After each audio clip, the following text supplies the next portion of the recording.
The Oreshnik intermediate-range strike complex has been a well-noted innovation.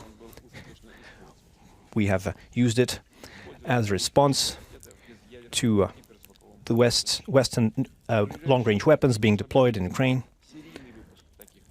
It was used in a non-nuclear form, and we must ensure mass production of these complexes to protect ourselves and our allies.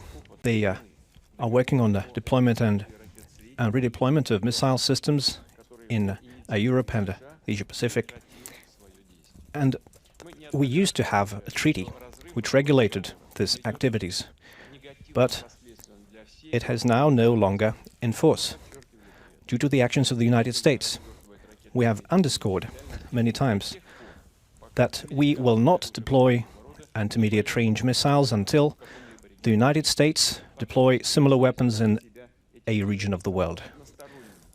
That was essentially a unilateral obligation undertaken by Russia. But if the United States start deploying such weapons, then any and all such voluntary restrictions will be lifted. And considering the situation, we have to take additional measures to ensure our safety and the safety of our allies. Countries are racking up their military expenses. They're deploying their strike groups near our borders. Now there are over 100,000 US troops in Europe, and this is far more than the warranted amount. They're also growing their presence in the Asia-Pacific. The United States is creating new military and political alliances that undermine the established security architecture that had been created over decades.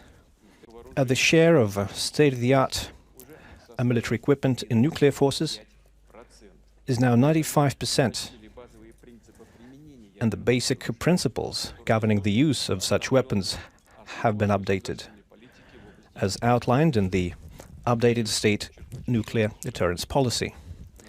And once again, so that no one accuses us of nuclear saber-rattling, it is a deterrence policy.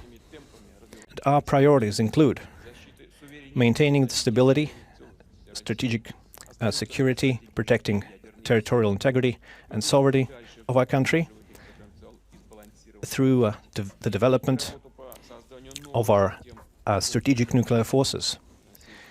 And we will continue this work, creating new systems. The United States missile base was created 160 kilometers from our border in Poland. NATO countries are now adopting a new combat readiness system, which includes the deployment of 100,000 people in 10 days and 800,000 troops in several months. And American missiles, intermediate-range missiles, are now confirmed to be planned to be placed in Europe with flight times to Moscow about 8 minutes. Don't miss out. Log on to oneindia.com for more updates.